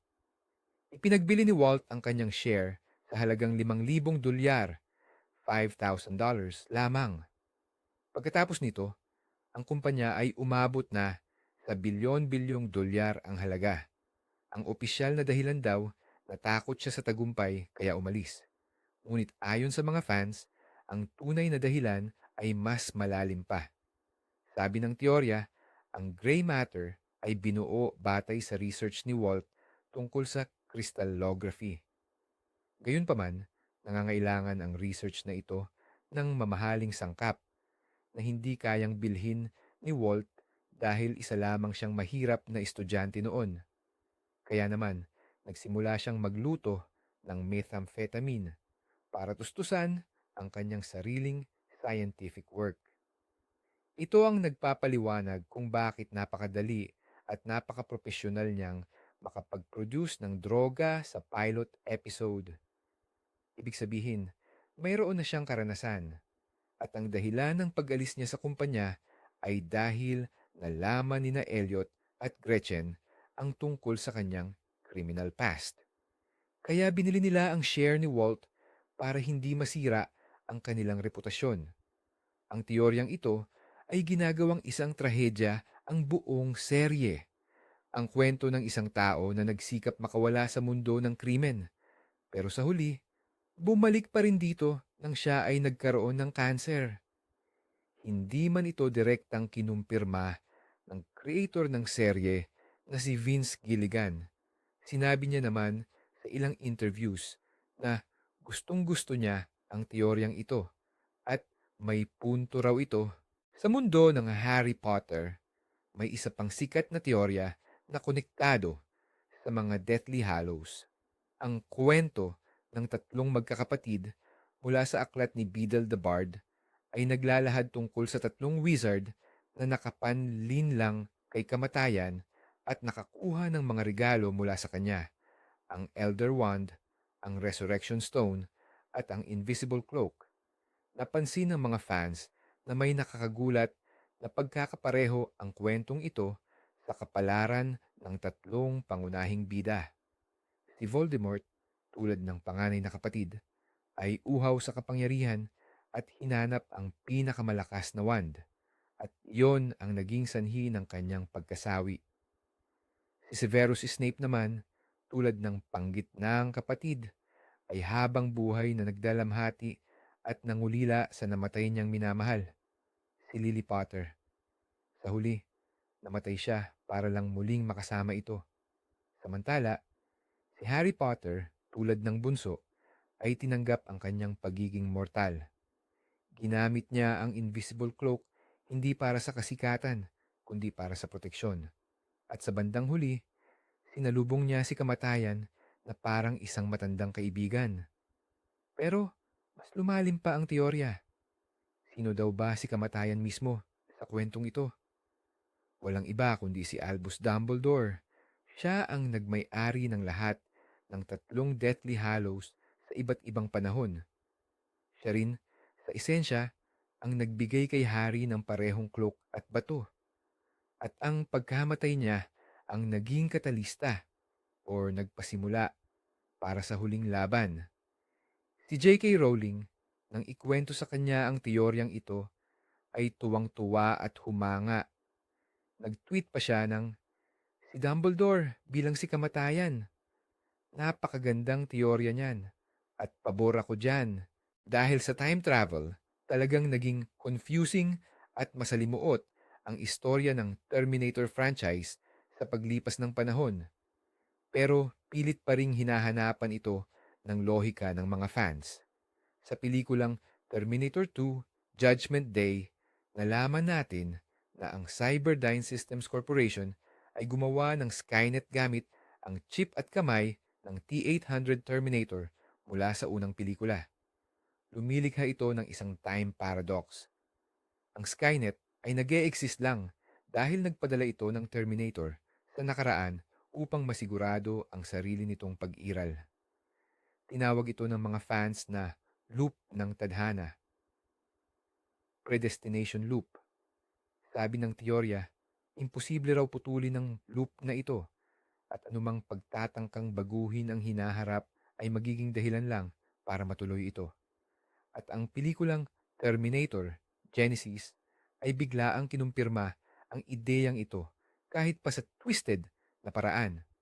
Sa bagong timeline, sinubukan ulit ng mga bida na pigilan ang Judgment Day. Pero lumabas na ang Skynet ay hindi na lang basta military program, kundi isa ng global operating system na tinawag na Genesis. Ibig sabihin, sa kanilang pagtatangkang sirain ng Skynet, lalo lang nilang pina-evolve ito sa bago at mas perpektong anyo. Kinumpirma nito ang malungkot na teorya ng fans. Walang saysay ang pakikipaglaban sa Skynet dahil ito ay hindi maiiwasang bahagi ng pag-unlad ng teknolohiya at anumang pagkilos na laban dito ay magpapabilis lang sa tuluyan nitong paglitaw. Sa seryeng The Big Bang Theory, may mortal na kaaway si Sheldon Cooper. Ito ay ang aktor na si Will Wheaton na gumaganap bilang sarili niya. Nagsimula ang alitan nila dahil noong bata pa si Sheldon, pumunta siya sa isang convention para makita si Wheaton, pero hindi ito sumipot. Para sa mga fans, medyo kakaiba ang kwentong yon, kaya naghinala sila na may mas malalim na dahilan. May teorya silang lumabas na si Will Wheaton ay kabaliktaran pala ng kanyang karakter sa screen. Hindi siya masama at makasarili, kundi mabait at mapagmalasakit. At sigurado silang may matinding dahilan kung bakit siya hindi nakarating sa convention. Ang buong kontrabida role niya sa show ay isang laro lang na sinasabayan niya para asarin lang si Sheldon. At nagkatotoo nga ang teoryang ito sa isa sa mga episode. Ikinuwento ni Will Wheaton kay Leonard na noong araw ng convention, namatay ang lola niya, kaya umuwi siya para sa libing. Sinubukan pa nga niyang mag-sorry kay Sheldon, pero hindi siya pinansin. Dahil dito, nagbago ng husto ang dynamics ng relasyon nila. Lumalabas na taon-taon pala ay kinamumuhian ni Sheldon ang isang tao na wala namang ginawang masama at si Will naman ay tahimik na lang na tiniis ang pang-aaway. Mas lalong naging malalim at nakaka-appreciate ang karakter ni Wheaton dahil dito. At tama nga ang mga fans na naniwala sa kabaitan niya. Ang pelikulang Die Hard ay isang undisputed classic ng action movies. Pero laging tinatanong ng mga fans, bakit sobrang komplikado ang plano ng main villain na si Hans Gruber? I-hijack ang isang skyscraper, kumuha ng mga hostage, humingi ng paglaya ng mga terorista, at ang lahat ng iyon para lang buksan ang vault at nakawin ang mga bonds. Ayon sa isang theory, iba raw talaga ang original plan ni Hans at totally nagbago ito dahil sa biglaang pagdating ni John McClane. Sa simula, ang balak ni Hans ay tahimik at palihim na buksan ang safe habang abala ang lahat sa Christmas party. Pero biglang dumating si McClane, kaya napilitan si Hans na mag-improvise. Ginamit niya ang buong palabas ng terorismo para guluhin ang pulisya at FBI habang nagtatrabaho ang mga tauhan niya sa safe. Ang theory na ito ay kinumpirma mismo ng screenwriter ng pelikula, si Steven D'Souza. Ikinuwento niya na sa orihinal na konsepto, May eksena sana kung saan sinabay ni McLean at ni Hans ang kanilang mga relo at malalaman na pareho pala ang brand ng mga ito. Ito sana ang magsisilbing pahiwatig na pareho silang tao ng sistema, magkaiba lang ang panig na kinatatayuan. At oo, kinumpirma ng screenwriter na dahil sa biglaang pagsulpot ni McLean, napilitan si Hans na gawing terror act ang dapat sana ay simpleng pagnanakaw. Ibig sabihin, si John McClane ay hindi lang pumigil sa pagnanakaw. Siya pa mismo ang nag-provoke para maging terror attack ito. Sa season 1 ng True Detective, sinisiyasat ni na Detective Rust Cole at Marty Hart ang sunod-sunod na ritualistikong pagpatay na may koneksyon sa kulto ng Dilaw na Hari. Sa buong serye, tinutunton nila ang pamilya Tuttle, isang makapangyarihang angkan kung saan mataas ang katungkulan ng bawat miyembro. Ngunit sa pagtatapos ng season, isa lamang ang kanilang nahuli. Si Errol Childress, isang simpleng hardinero na siyang tagapagpatupad ng krimen. Marami sa mga manonood ang labis na nadismaya. Iniisip na tuluyang nakatakas sa katarungan ang tunay na mastermind. Subalit, bumuo ang mga tagahanga ng teoryang flat circle of time, patag na bilog ng panahon, na nakabatay mismo sa filosofiya ni Rust Kohole. Ayon dito, ang kasaysayan ay cyclical or paikot-ikot at imposibleng tuluyang mawala ang kasamaan. Ang pagkahuli kay Childress ay hindi raw katapusan, kundi pagtatapos lamang ng isang pag-ikot sa spiral ng kasaysayan. Patuloy na iiral ang kulto ng tatol at darating ang panahon na may panibagong henerasyon ng mga bayani na muling lalaban dito. Sa isang panayam, kinumpirma mismo ng creator ng serye na si Nick Pizzolato ang interpretasyong ito. Sinabi niya na sinadya niyang gawing open-ended ang pagtatapos upang ipakita na ang mundo ay hindi basta-basta hinahati sa itim at puti.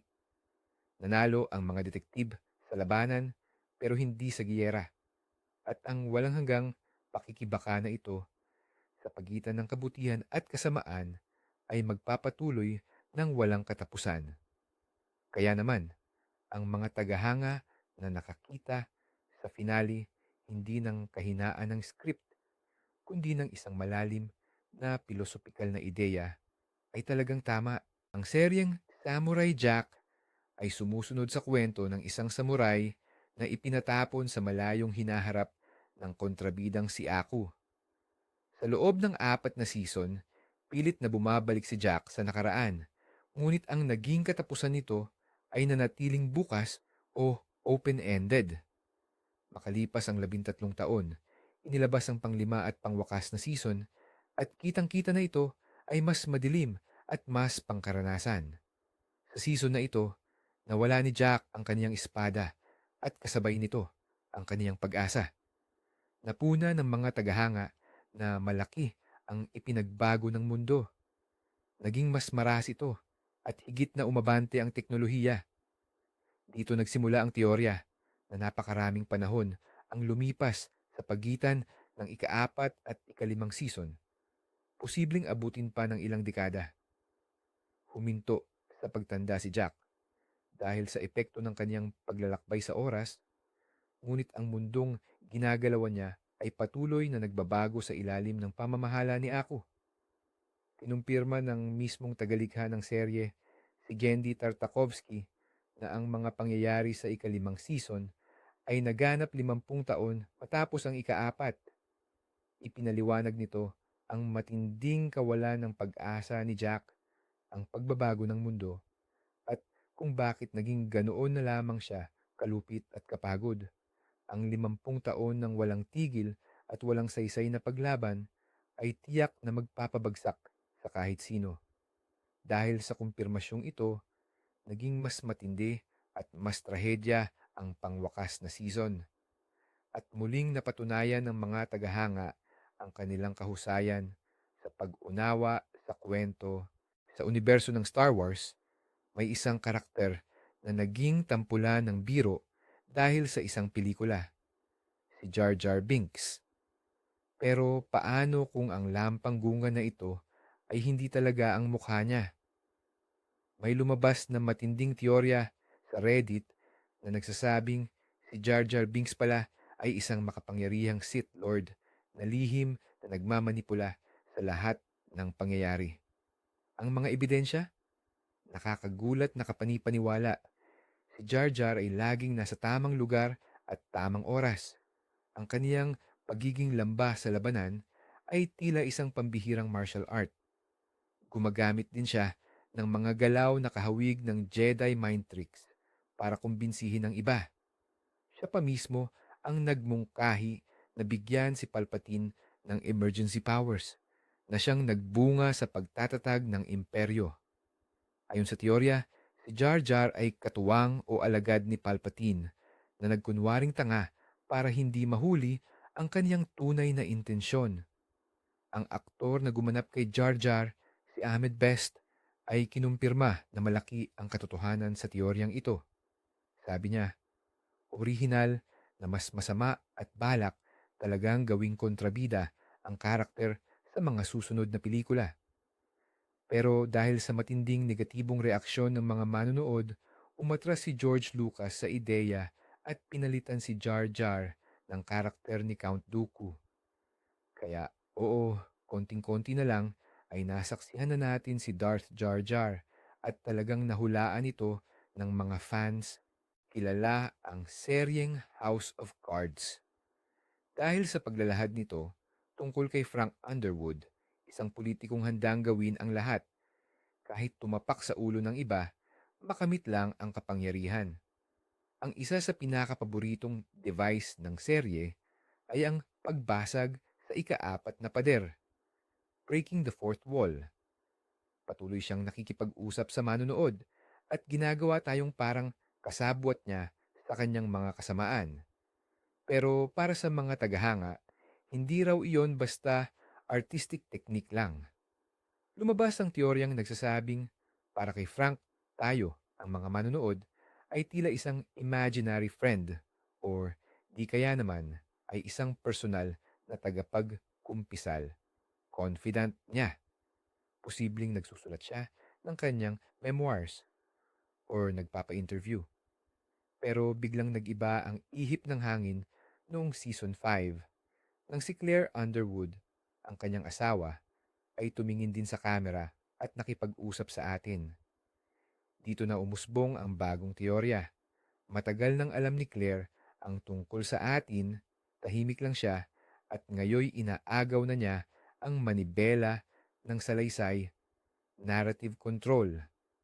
Nang alisin si Kevin Spacey sa cast, tuluyang itinuon ang atensyon ng huling season kay Claire at doon lalong napatunayan ang teorya. Hindi lang nakikipag-usap si Claire sa atin, kundi nakikipaglaban siya mismo kay Frank para sa atensyon natin at para sa karapatang ibigay ang kanyang sariling bersyon ng istorya. Ipinakita ng finale na ang ikaapat na pader ay nagsilbing battleground o larangan ng labanan para sa kanilang pamana, legacy. Tama nga ang mga tagahanga na nakita na may mas malalim na kahulugan ang narrative device na ito, higit pa sa isang simpleng gimmick. Sa pelikulang Jurassic Park, may isang sikat na eksena kung saan hinahabol ng Tyrannosaurus Rex ang isang jeep. Sabi ng mga bida, kailangan nilang bumilis pa, pero hindi pa rin sila maunahan ng T-Rex.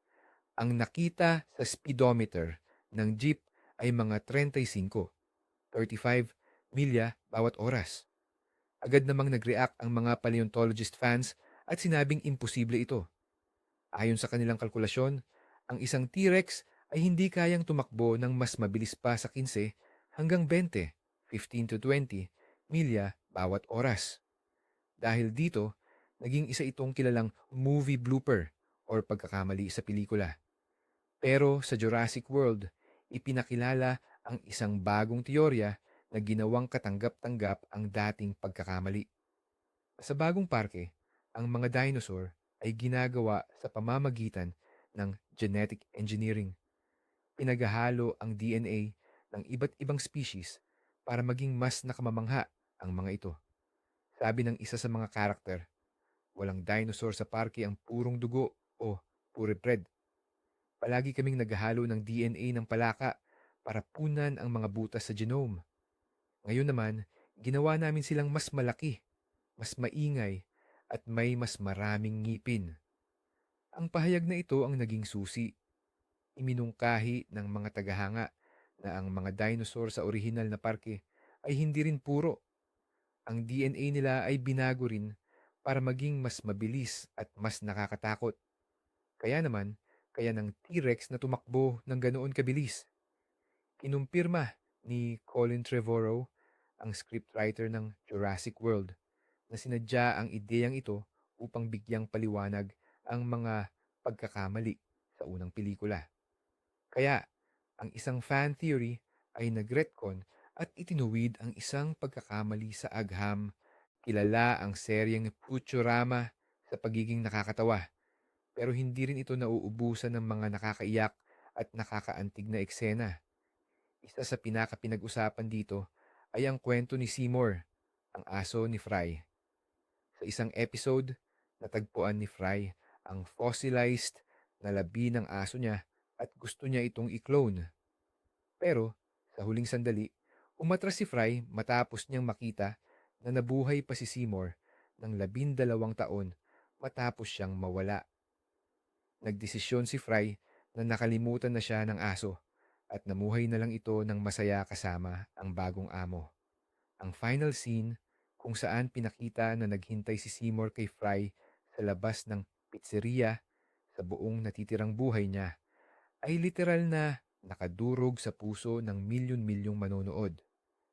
Pero dahil hindi matanggap ng mga tagahanga ang kalungkutan, gumawa sila ng isang teorya para bigyang katwiran ito. Sa pelikulang Bender's Big Score, gumawa si Fry ng isang time double anya. Ang double na ito ay naiwan at namuhay sa nakaraan sa ika-21 siglo. Ayon sa teorya, ang double o ni Fry na ito ang siyang bagong amo ni Seymour. Ibig sabihin, hindi naghintay ng walang kabuluhan ng aso. Nabuhay ito ng masaya kasama ang sarili niyang kopya. Napakapopular at makatuwiran ng teoryang ito, kaya nagdesisyon ang mga script writer na gawin itong opisyal or gawing canon. Sa isa sa mga sumunod na season, sa episode na Jurassic Park, direkta itong kinumpirma. Ipinakita roon na ang time double ni Fry ay talagang nag-alaga kay Seymour. Dahil dito, nagawa ng mga tagahanga na itama ang isa sa pinakamalulungkot na eksena sa kasaysayan ng mga animated series. Sa pelikulang Matrix, nalaman ni Neo na ang buong mundo niya ay isa lang computer simulation. Pero, paano kung hindi pa pala ito ang kumpletong katotohanan? Nag-develop ang mga tagahanga ng isang masalimuot na teorya, ang Matrix, sa loob ng Matrix. Ayon dito, ang Zion, ang syudad ng mga makina, ay hindi ang totoong mundo kundi isa pang mas malalim na antas ng simulasyon. Ginawa raw ito ng mga makina para sa mga taong hindi kayang tanggapin ang unang Matrix. Nagbibigay ang Zion sa kanila ng ilusyon na lumalaban sila at malaya, pero sa katunayan, kontrolado pa rin sila. Ang mga ebidensya nito ay hindi direkta pero nakakaintriga. Bakit nagamit ni Neo ang kapangyarihan niya sa totoong mundo sa pagtatapos ng ikalawang pelikula at napigilan niya ang mga robot na Sentinel gamit lang ang isip? Bakit nakapasok si Ahente Smith sa Zion matapos niyang mapasok ang katawan ng isang tao? Ayon sa teorya, mangyayari lang ito kung ang Zion ay isa ring programa. Ang magkapatid na Wachowskis ay hindi nagbigay ng diretsong sagot. Pero sa laro na The Matrix Online, na opisyal na nagpatuloy sa kwento ng trilogy, may mga pahiwatig na tila nagpapatunay sa teoryang ito. At sa bago nilang pelikula, ang Matrix Resurrections, naging sentro ng kwento ang ideya ng multi-level na simulasyon at kontrol sa realidad. Kaya kahit walang direktang oo na sinabi, ang buong pagunlad ng franchise ay nagtuturo na tama nga ang mga fans at wala talagang ganap na pag-alis mula sa Matrix. Sa unang Avengers movie, may eksena na bigla na lang sumuko si Loki kina Captain America at Iron Man. Parang napakakakaiba talaga nito kasi madali lang sana niyang tinapatan or tinalo yung dalawang bayani. Kaya naman, ang hinala ng mga fans noon pa man, isa itong genius na plano. Sadyang nagpahuli si Loki para makapasok sa SHIELD helicarrier at doon sirain ang Avengers team mula sa loob. Ang mas malaking plano niya ay hindi lang simpleng pananakop sa Earth. Gusto niyang pagawain ng mga heroes gamit ang kanilang mga kahinaan at pagkakasalungatan. Alam niyang nasa barko rin ang scepter na may Mind Stone na nagpapalakas ng mga negatibong emosyon. Umaasa siyang magkakagulo sila, magwawala si Hulk, at tuluyang sisirain ang buong barko. Halos nagtagumpay siya. Talagang nag-umpisang mag-away ang Avengers at tanging ang pagkamatay lang ni Agent Coulson ang nakapagbalik sa kanilang pagkakaisa. Matagal itong naging popular na teorya lang, pero sa seryeng Loki, kinumpirma ito. Sa isang episode, ipinakita sa atin ang isang Loki variant na matagumpay na nagawa ang planong ito, tinalo ang Avengers, at tuluyang nasakop ang Earth. Ibig sabihin, ang orihinal na balak talaga ng God of Mischief ay hindi gumamit ng puwersa, kundi ng mapanlin lang na manipulasyon. At yung mga fans na hindi naniwalang sumuko lang siya ng basta-basta, tama sila.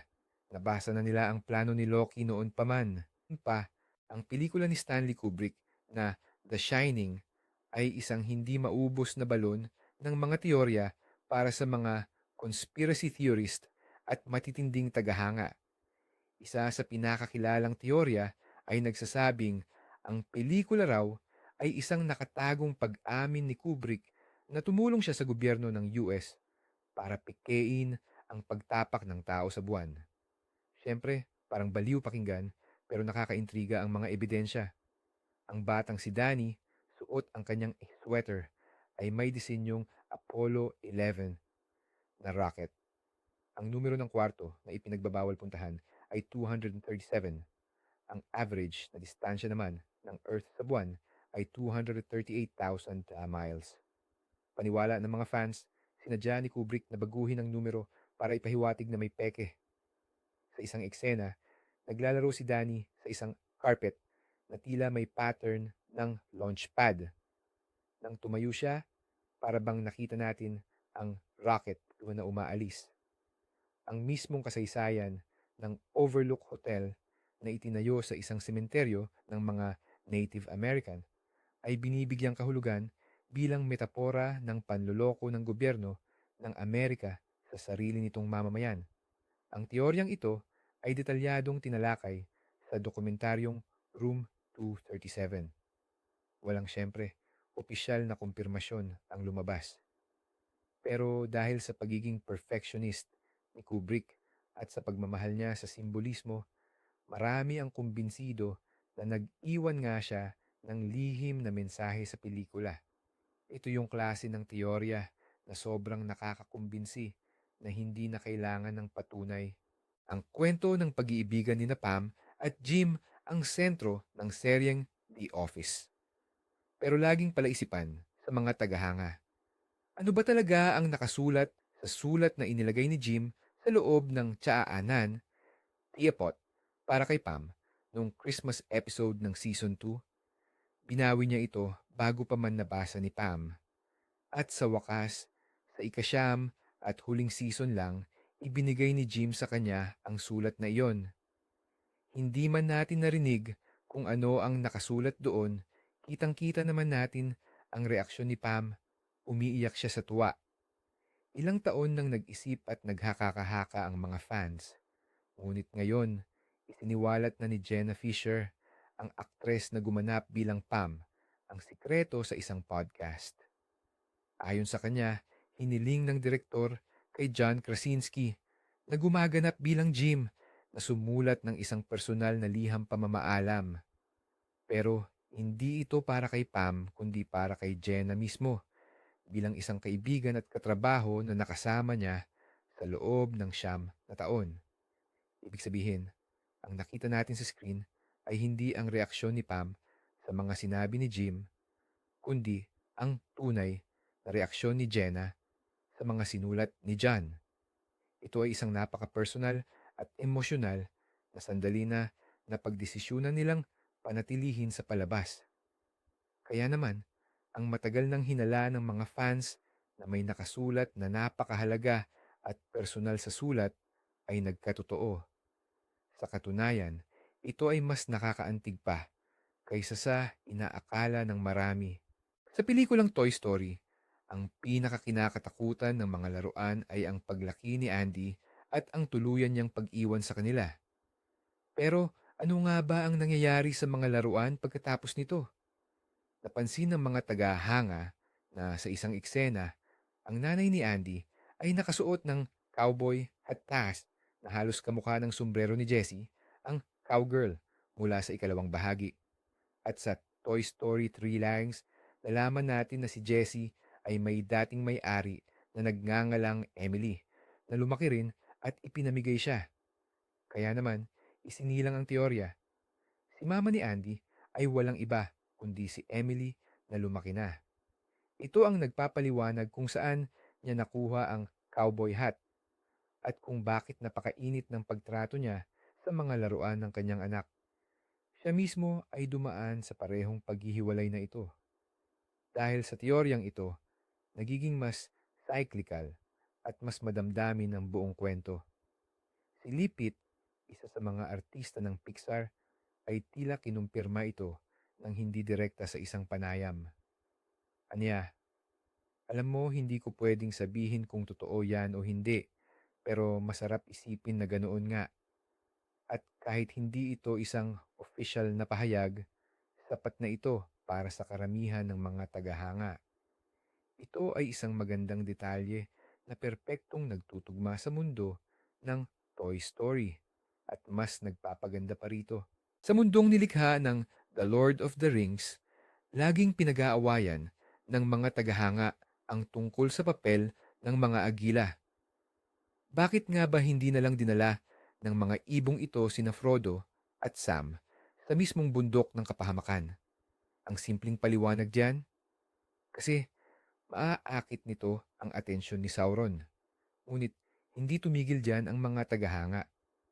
Gumawa sila ng isang teorya na nagpapaliwanag kung bakit ganoon na lamang ang kumpiyansa ni Gandalf na magtatagumpay sila. Ayon sa teoryang ito, lihim na plano na ni Gandalf na gamitin ang mga agila mula pa sa simula. Hindi lang niya ito maipagsabi ng malakas dahil baka makarating kay Sauron ang impormasyon sa pamamagitan ni Saruman o ng Palantir. Kahit ang tanyag niyang linyang, "Fly, you fools," noong nahulog siya sa bangin ng Moria, ito raw ay hindi isang panlalait. Sa halip, isa itong direktang utos o instruksyon. Sinasabi raw ni Gandalf sa kanyang mga kasamahan na pumunta sa mga agila at sumakay. At iyan ang dahilan kung bakit sa pagtatapos ng kanilang misyon nang nakahiga na sina Frodo at Sam sa gilid ng bulkan, biglang dumating si Gandalf sakay ng mga agila. Ang sagot kung bakit? Dahil nawasak na ang singsing at wala nang banta mula kay Sauron. Dahil sa teoryang ito, si Gandalf ay hindi lang isang simpleng matalinong wizard, kundi isa siyang henyong stratehista na nakalkula na ang lahat. Mas lalo pang umingay ito dahil sinabi mismo ni Peter Jackson, ang direktor ng film trilogy, na nagustuhan niya ang interpretasyong ito at na posible raw itong bahagi ng orihinal na konsepto ni Tolkien. Para sa mga tagahanga, ito na ang matagal nilang hinihintay na kumpirmasyon. Ang X-Files, alam nating built-in na dyan ang mga conspiracy theories, pero may isang fan theory na hindi tungkol sa mga alien, kundi tungkol mismo sa dalawang bida. Sa simula pa lang, Ramdam na ang sobrang tindi ng tension at chemistry sa pagitan ni na Mulder at Scully, pero matagal silang naging partner lang. Ang paniniwala ng fans, in love talaga sila sa isa't isa at baka nga palihim na silang nagdididate. Hinanap nila ang ebidensya sa bawat tingin, galaw, at sa paraan kung paano nila isinasakripisyo ang buhay nila para sa isa't isa. Matagal na ipinipilit ng creator ng serye na si Chris Carter na dapat manatiling platonic lang ang relasyon nila.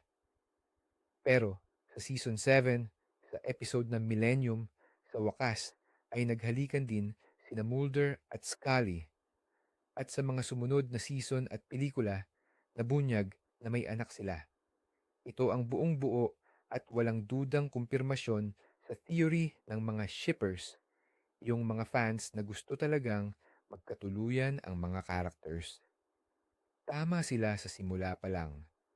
Ang kwento ng X-Files ay hindi lang tungkol sa paghahanap ng katotohanan, kundi isa rin itong dakilang kwento ng pag-ibig. May isang teorya tungkol sa animated series na Rick and Morty na talagang nagpapabago sa pananaw natin sa buong palabas. Sa isang episode, sinabi ni Rick kay Morty ang linyang, "Kailangan kita, Morty. Marami pa tayong pagdadaanan na adventures." Morty at Rick. 100 taon. Morty at Rick. Pero paano kung si Rick ay walang iba kundi si Morty na tumanda na? Sabi ng teorya, matagal nang namatay o nawala ang orihinal na Rick.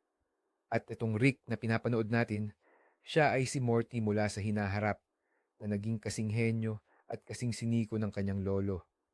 Nagbibiyahe siya sa panahon upang itama ang kanyang mga pagkakamali o para lang balikan ang kanilang mga adventures. May ilang detalye na sumusuporta sa teoryang ito. Una, pareho silang nakasuot ng halos magkaparehong damit. Pangalawa, minsan nagpapakita si Rick ng pag-aalala o pagmamalasakit kay Morty na hindi karaniwan sa kanya. At panghuli, sa episode tungkol kay Evil Morty, nakita natin na kayang-kaya ni Morty na maging kasing talino at kasing walang puso ni Rick.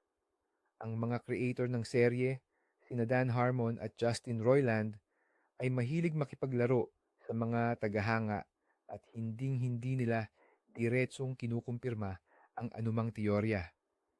Pero sa isang episode, ginawa ni Rick ang sarili niyang teenager at kamukhang-kamukha niya si Morty. Para sa mga fans, ito ay isang malaking pahiwatig na baka totoo nga ang kanilang baliw na teorya. Nagdaragdag ito ng lalim at trahedya sa istorya. Ginagawa itong kwento tungkol sa walang katapusang siklo ng pagkasira ng sarili. Sa pelikulang Mary Poppins, may isang eksena kung saan ang isa sa mga supporting character, si Mr. Dawes Jr., ay namatay dahil sa katatawa matapos magkaroon ng joke. Para sa marami, ito ay palaging kakaiba at medyo nakakakilabot. Pero may nakitang paliwanag ang mga fans. Ayon sa kanila, hindi lang basta isang magical na yaya si Mary Poppins. Siya ay mas higit pa roon. Marahil isa siyang banal na nilalang o isang Time Lord mula sa Doctor Who. Dumarating siya upang ayusin ang problema ng isang pamilya at pagkatapos ay umaalis. Ngunit paano kung hindi lang siya tumutulong kundi nagpaparusa rin? Sabi ng teorya, ang sakim at masamang bank manager, si Mr. Dawes Sr., ang ugat ng problema. Kaya gumawa ng paraan si Mary Poppins para mamatay ito sa katatawa. Sa gayon ay pinalaya ang pamilya Banks mula sa kanyang masamang impluensya. Sa loob ng matagal na panahon, biro lamang ang teoryang ito. Pero sa sequel na Mary Poppins Returns, lumabas ang isang karakter na ginagampanan ni Dick Van Dyke. Siya rin ang aktor na gumanap kay Mr. Dawes Sr. sa original. At inamin niya na ang kanyang tiyuhin, ang mismong bangkerong iyon, ay namatay nga sa katatawa. Ito ay isang direktang kumpirmasyon ng isang tila maliit na detalye na sa huli ay nagpapatunay na mas makapangyarihan at medyo nakakatakot pala si Mary Poppins. Tama ang mga fans. Huwag na huwag mong subukang kalabanin ang yaya na ito. Sa Back to the Future trilogy, si Marty McFly ay patuloy na binabago ang kinabukasan dahil sa mga ginagawa niya sa nakaraan. Ngunit may napansin ang mga tagahanga, isang munting detalye na nagtuturo na hindi lang pala ang future ang binago niya, kundi pati na rin ang pagkatao niya. Sa simula ng unang pelikula, si Marty ay isang ordinaryong teenager na mahilig maggitara. Pero matapos ang biyahe niya noong 1955, kung saan masasabing na imbento niya ang rock and roll sa school dance, may nagbago. Sa pagtatapos ng pelikula, bumalik siya sa 1985 at naging matagumpay at masaya ang kanyang pamilya. Ayon sa teorya, sa bagong timeline na ito, naging ganap na rockstar si Marty. Ang ebidensya? Sa dulo ng pelikula, pinakita ni Doc kay Marty ang isang dyaryo mula sa hinaharap na nagsasabi tungkol sa kanyang mga anak. Pero sa ikatlong pelikula, nang mapunta si Marty sa Wild West, may nakita siyang lapida na may pangalan niya at nakalagay doon ang petsa ng kanyang pagkamatay. Pinagdugtong-dugtong ng fans ang mga pangyayari. Sa isang timeline, naging sikat na musikero si Marty, pero sa isa pa, maaga siyang namatay. Kinumpirma ng screenwriter na si Bob Gale sa isang panayam na sinadya talaga nila ang ideya na ang kinabukasan ay hindi nakatakda at si Marty ay mayroong iba't ibang posibleng kapalaran kasama na ang maging rockstar. Kaya naman, ang mga tagahanga na naniwala sa tagumpay ni Marty bilang musikero ay tama pala. Kaya nga, 50 beses na magkakasunod, lumabas na tama ang hula ng mga fans o ang tinatawag nating collective mind ng fandom. Mula sa malalaking plot twist na nagbabago sa buong universe hanggang sa maliliit pero nakakaantig na detalye na nagdadagdag ng lalim sa ating mga paboritong karakter. Pinapatunayan ng mga kwentong ito na ang mga creator ng obra at ang kanilang audience ay patuloy na nag-uugnayan. Minsan, sinasadya ng mga author na mag-iwan ng breadcrumbs para sa mga mapanuri. Pero minsan din, may nakikita ang audience na hindi inisip ng mga script writer. Pero sa huli, lumalabas na henyo. Yan ang tunay na mahika ng pop culture. Nabubuhay at lumalaki ito hindi lang sa screen, kundi pati na rin sa ating mga diskusyon, debate, at sa ating mga fan theories. Maraming salamat sa inyo dahil tinapos ninyo ang mahabang video na ito. Sana ay may natutunan kayong bago at nakita ninyo ang mga pamilyar na kwento sa ibang pananaw. Mag-subscribe na sa channel at pindutin ang like button kung may isa man sa mga theory na ito ang nagpa-blow mind sa inyo. At syempre, pindutin nyo rin ang bell notification para hindi kayo mahuli sa mga bago nating review or pagtalakay. At ngayon, ang tanong ko sa inyo, ano ang paborito mong fan theory na nagkatotoo? Or kaya, may theory pa ba kayong pinaniniwalaan at hinihintay ninyong ma-confirm? I-share nyo iyan sa comment section at pag-usapan natin.